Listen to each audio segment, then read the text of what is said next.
बाल विवाह हुआ लेकिन कभी घबराए नहीं। कई किलोमीटर पैदल चल के पढ़ना पड़ा लेकिन वह थकी नहीं। उसको कैंसर की सेकंड स्टेज हुई लेकिन वह डरी नहीं। ऐसी है एक शख्सियत के संघर्ष की कहानी जिनका नाम है सुनीता चौधरी। बायतू बाड़मेर से, जिसने बचपन से संघर्ष करके पढ़ाई की और पुलिस में कांस्टेबल बनी, लेकिन एक दिन अचानक पेट में दर्द हुआ तो पता चला कैंसर की सेकंड स्टेज है। लेकिन उसने हिम्मत और हौसले से काम लिया और बीमारी पर विजय पाई।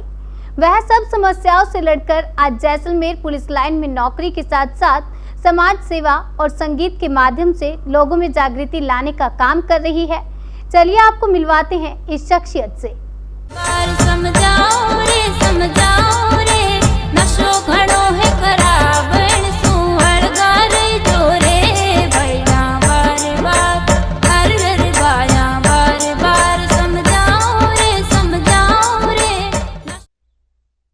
नमस्कार, आप देख रहे हैं एसएसपी न्यूज। इस समय हम हैं राजस्थान के बाड़मेर जिले में। बाड़मेर जिला यूं तो रेतीला जिला है, या जहां धोरे धोरे दिखाई देते हैं, रेत के टीले टीले, लेकिन एक संभावनाओं का जिला है। यहां पर पेट्रोलियम पदार्थ ही नहीं, हर ढाणी में, हर गांव में जो ढाणी है, धोरों के अंदर प्रतिभाओं की भी कमी नहीं है। और प्रतिभाएं प्रकृति ने इनको संघर्षशील बनाया। प्रकृति जहां रेत की आंधियां आती रहती है और टेम्परेचर भी बहुत हाई रहता है, उन परिस्थितियों के अंदर यहां प्रतिभाओं ने संघर्ष करना सीखा और संघर्ष कर करके ये बहुत आगे तक, आज बाड़मेर जिले की प्रतिभाएं बहुत आगे तक हैं। कहते हैं प्रतिभाएं किसी भी सुविधा की मोहताज नहीं होती है, और कामयाबी का जन्म, जो कामयाबी है उसका जन्म दर्द की कोख से होता है। आज हम ऐसी ही एक शख्सियत से मिल रहे हैं, सुनीता चौधरी। सुनीता चौधरी अभी जैसलमेर पुलिस लाइन में कांस्टेबल है, लेकिन इन्होंने बहुत संघर्ष किया, और संघर्ष भी ऐसे जो परिस्थितियों से लड़े और जो सबसे खतरनाक बीमारी मानी जाती है कैंसर जैसी बीमारी की सेकंड स्टेज से लड़कर के ये उबर करके आई हैं। और इस समय ये समाज सेवा के और अपनी ड्यूटी के साथ साथ में समाज सेवा के और भी कई कार्य कर रही हैं। अपने राजस्थान की जो पूर्व मुख्यमंत्री वसुंधरा राजे जी ने इनकी कहानी अपने सोशल मीडिया अकाउंट पर शेयर की, तब ये चर्चा में आई। आज हम इनसे जानेंगे इनके बचपन के बारे में और क्या क्या संघर्ष रहा उसके बारे में। नमस्कार सुनीता जी। जय हिंद। जय हिंद जी। सबसे पहले तो हम आपका स्वागत करते हैं, आपके संघर्ष को सलाम करते हैं कि आप यहाँ तक आए हैं उसके लिए। और हम हमारे दर्शकों को बताना चाहेंगे कि किस तरह से आपका बचपन बीता। इन धोरों में हम देख रहे हैं कि दूर दूर टीले टीले दिखाई देते हैं, तो कैसा रहा? जी, मैं सुनीता चौधरी बायतू बाड़मेर से हूँ और हाल राजस्थान पुलिस जैसलमेर में कांस्टेबल के पद पर कार्यरत हूँ। मैं एक किसान परिवार से हूँ और एक किसान परिवार की बहू भी हूँ और एक सैनिक की बहन भी हूँ। अच्छा जी।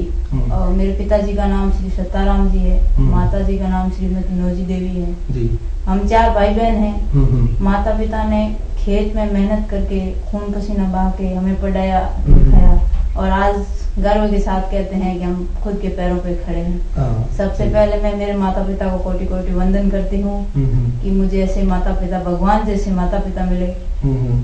हम आपके उस दर्द को याद नहीं करना चाहते हैं, याद दिलाना नहीं चाहते हैं, लेकिन आप हमें बताइए कि आप जो कैंसर था वो कौन सी बीमारी थी, आपके किस स्टेज की थी, किस तरह से थी, बताइए एक बार। जी, मैं 2011 में मेरा पुलिस में सिलेक्शन हुआ और पुलिस में आने के 2.5 साल बाद अचानक मेरे पेट में दर्द हुआ। डॉक्टर को दिखाया जैसलमेर, तो वहाँ सोनोग्राफी करवाई। डॉक्टर ने रेफर कर दिया जोधपुर कि आप यहाँ मतलब इसका इलाज नहीं होगा, गांठ है, कोई सिस्ट है, तो आप जोधपुर मथुरा दास चले जाइए। मैंने मेरे पिताजी को बताया और परिवार की सहायता से हम गए वहाँ जाके सोनोग्राफी करवाई तो बोला कि आपके ऑपरेशन होगा, बड़ी गांठ है। ऑपरेशन करवाया, ऑपरेशन में वो वापस गांठ निकली, उसकी रिपोर्ट आई, उसमें बताया कि आपको टेरेटोमा ग्रेड 4 का कैंसर है जी। और उसके बाद मेरे भैया है फौजी, वो आए और उनकी मदद से मैंने वो कैंसर का इलाज शुरू किया। बचपन हंसी खेल में पिता आपका, जैसे आप पढ़ते रहे, तो पहले कभी ऐसा कोई दर्द वगैरह कुछ ऐसा नहीं हुआ था? नहीं, कभी नहीं हुआ। अच्छा, तो पहली बार जैसे हम जानना चाहेंगे कि आपको कैंसर जो जिसका नाम लेते ही सिहरन सी आती है, डर सा आता है, तो पहली बार किसने बताया, किससे पता चला था आपको? मेरे को पहली बार ऐसे बताया नहीं, मेरे को ऐसे बताया कि इधर मतलब हम थे वो वार्ड में थे, तो बोला कि इधर वार्ड के बेड पूरे हो गए तो अपन उधर चलते हैं, कीमोथेरेपी वार्ड में बेड पड़े, उधर चलते हैं। अच्छा, छुपाई गई भाई, डर न जाए आप पे। एकदम डर न जाए। फिर वहाँ जाके वो वापस कीमो स्टार्ट कराए, उस टाइम मैंने कहा ये कीमो क्यों लगवा रहे हैं, तो मेरे तो पैरों तले जमीन खिसक गई एकदम। मैंने कहा ये क्या हो गया, फिर भैया ने हिम्मत रही। फिर आप समझ गए भाई ये कैंसर हो सकता है आपको, है ना। तो फिर उस दौरान एक दर्द था, तो कहाँ से हिम्मत आई, कैसे आप इससे उभरे? सबसे पहले तो मैं मेरे भैया को कहती हूँ कि भैया ने मुझे हिम्मत दिलाई, और उसके बाद मेरे पिताजी को मैंने मायूस देखा कि अब क्या होगा, मतलब कैंसर का नाम ये होता है कि अब तो ये चली जाएगी, रहेगी नहीं। तो मेरे पिताजी की आंखों में आंसू देखे मैंने कहा नहीं, मैं हिम्मत नहीं हारूंगी, कुछ भी हो मैं इस बीमारी से लड़कर खड़ी होंगी। वहां से मेरे को हिम्मत है। बहुत बढ़िया। कोई भी बीमारी हो, किसी तरह की बीमारी हो, अगर हम मानसिक रूप से सुदृढ़ नहीं होते हैं, उससे डर जाते हैं, तो वो बीमारी हमारे ऊपर ज्यादा हावी हो जाती है। सुनीता जी ने ये अच्छा किया कि इन्होंने हिम्मत दिखाई। सुनीता जी, हम आपसे एक बात और जानना चाहेंगे कि ये पुलिस में जाने का ख्याल कहां से आया आपका? मैंने 2010 में 12th की। 12th करके मैंने जीएनएम नर्सिंग का फॉर्म भरा, और जिले में मैंने सेकंड स्थान पाया बाड़मेर जिले में, और मुझे जिला अस्पताल बाड़मेर मिला, ट्रेनिंग सेंटर जीएनएम में सेकंड रैंक। हाँ, क्या बात है। तो 1.5 साल तक मैंने जीएनएम की। इसी दौरान पुलिस की वैकेंसी आई। हम हॉस्टल में रहती थी, तो 50 लड़कियों ने फॉर्म भरा, और फॉर्म इसलिए भरा कि भाई जैसलमेर सोने जैसा दिखता है, तो देख के आएंगे, मतलब परीक्षा देने जाएंगे तब। परीक्षा देने जाएंगे तो देख के आएंगे। इसीलिए मैंने पुलिस का फॉर्म भरा पहली बार, और पहला ही एग्जाम फाइट किया और मेरा नंबर आ गया। आपका सिलेक्शन हो गया। 50 लड़कियां थी जो सभी का, 50 लड़कियों में से मेरा एक का ही सिलेक्शन है। अच्छा, 50 में से आपका एक का ही हुआ। जी। क्या बात है, वेरी गुड, बहुत अच्छी बात है आपकी। तो सुनीता जी, जैसे आप पुलिस वाली दीदी हैं, समाज सेवा का काम करती हैं, तो पुलिस वाली हैं, आप समाज सेवा का काम करती है, आप गायक हैं, गाना गाती हैं, बहुत प्रोत्साहित करने वाले गाने गाए आपने, और आप पशु प्रेमी भी हैं, किसान की बेटी हैं। इन सब में आप क्या कहलाना पसंद करेंगी? अगर एक शब्द से आपको संबोधित करना हो तो क्या कहलाना पसंद करेंगी? मैं पुलिस वाली दीदी, क्योंकि ये मेरे बच्चों ने नाम दिया, स्कूल के बच्चे हैं प्यारे प्यारे, उन्होंने नाम दिया मेरा पुलिस वाली दीदी। अच्छा, तो उन्होंने ये नाम क्यों दिया आपको, कैसे दिया? मैं स्कूल जाती हूँ ड्यूटी के अलावा पढ़ाने के लिए, तो क्या वहाँ बात? जाती हूँ तो वो बोलते हैं बच्चे पुलिस वाली दीदी आई, पुलिस वाली दीदी आई, तो वहाँ से ये नाम हो गया पुलिस वाली। अच्छा, तो मतलब पुलिस की ड्यूटी तो बहुत व्यस्त होती है, उसमें से समय निकाल करके आप बच्चों को पढ़ाने जाती हैं। जी, तो ये बहुत अच्छा काम है। तो बच्चों को जैसे सब्जेक्ट पढ़ाती है या और कोई चीजें बताती है? मैं सब्जेक्ट भी पढ़ाती हूँ, और ये जैसे है गुड टच बैड टच के बारे में, ऐसे हाँ, सुरक्षा हाँ, के बारे में ऐसे बताती हूँ। हाँ, गाँव की जो बच्चियां हैं हाँ। उनको। जी जी। तो सुनीता जी, जैसे कई बच्चे हैं जो गांव से जाते हैं, शहर में जाते हैं, शहर की चकाचौंध देखते हैं और वो भटक जाते हैं, और कई बार तो वो अपराध जैसी प्रवृत्तियों में चले जाते हैं, अपने कैरियर से भटक जाते हैं। उनके लिए क्या संदेश देना चाहेंगे आप? मैं यही कहना चाहती हूँ कि भाई पहला लक्ष्य है पढ़ाई, पढ़ाई के अलावा कुछ नहीं है। जी जी। भाई, अपने लक्ष्य की तरफ ध्यान रखिए, माता पिता के पैसे को आप व्यर्थ न जाने दें। तो सुनीता जी, जैसे हम जो है आपसे एक बात और जानना चाहेंगे कि जो ये धोरों की धरती में आप यहाँ आए हैं, और अब आगे जैसे रिटायरमेंट के बाद या कहीं कुछ और आप क्या सुधार करना चाहेंगे? जैसे आपने एक बीमारी थी कैंसर, उससे लड़े, अब दूसरी बीमारी यहाँ समाज में व्याप्त है, बाल विवाह, जो शायद आपका भी हुआ था। तो अब आप बाल विवाह के खिलाफ कोई संघर्ष करने का ऐसा कोई प्लान है आपका? जी बिल्कुल है। कैसे, क्या योजना है, किस तरह से करेंगे? ये तो समाज तो मानेगा नहीं। नहीं, मैं अब मेरा प्लान है कि मैं संस्था खोलूंगी, और कैंसर रोग पीड़ित है ना उनको मैं जागरूक करूंगी, मेरा ये प्लान है। और दूसरा है कि जो अंध मूक बधिर है ना बच्चे, उनके लिए मैं विद्यालय खोलूंगी, मेरा ऐसा प्लान है। अच्छा, ये प्लान है। तो और समाज में जो व्याप्त बुराइयां हैं उनके खिलाफ संघर्ष करना चाहिए। खूब फेमस हो रही है, राजनीति में आने का मौका मिलेगा तो? नहीं नहीं नहीं नहीं, मैं समाज सेवा करूंगी। समाज सेवा करेंगे आप, राजनीति में नहीं आएंगे, क्योंकि जैसे बहुत चर्चित लोग हो जाते हैं तो फिर थोड़ा राजनीतिक तरफ उनका रुझान हो जाता है। मैं समाज सेवा। जी। लड़कियों के लिए आपका विशेष क्या संदेश रहेगा, जो मोस्टली जो लड़कियां हैं उनके लिए? मैं यही कहती हूँ कि लड़कियां थोड़ी सी मतलब कोई भी परिस्थिति ऐसी आई, लड़कियां मतलब आत्महत्या के लिए मजबूर हो जाती है। मैं कहती हूँ कि हिम्मत रखो, डटकर मुकाबला करो, उनसे लड़ो, आप हिम्मत मत हारो। हाँ, हिम्मत रखेंगे तो। और अभी कोरोना काल के अंदर, जैसे हमारा स्कूल शिक्षा परिवार का ये चैनल है, आर्थिक संकट मोस्टली ज्यादातर स्कूलों के ऊपर बहुत आर्थिक संकट है, जो व्यवसायी हैं, छोटे मोटे व्यवसाय हैं, उनके ऊपर बहुत आर्थिक संकट है।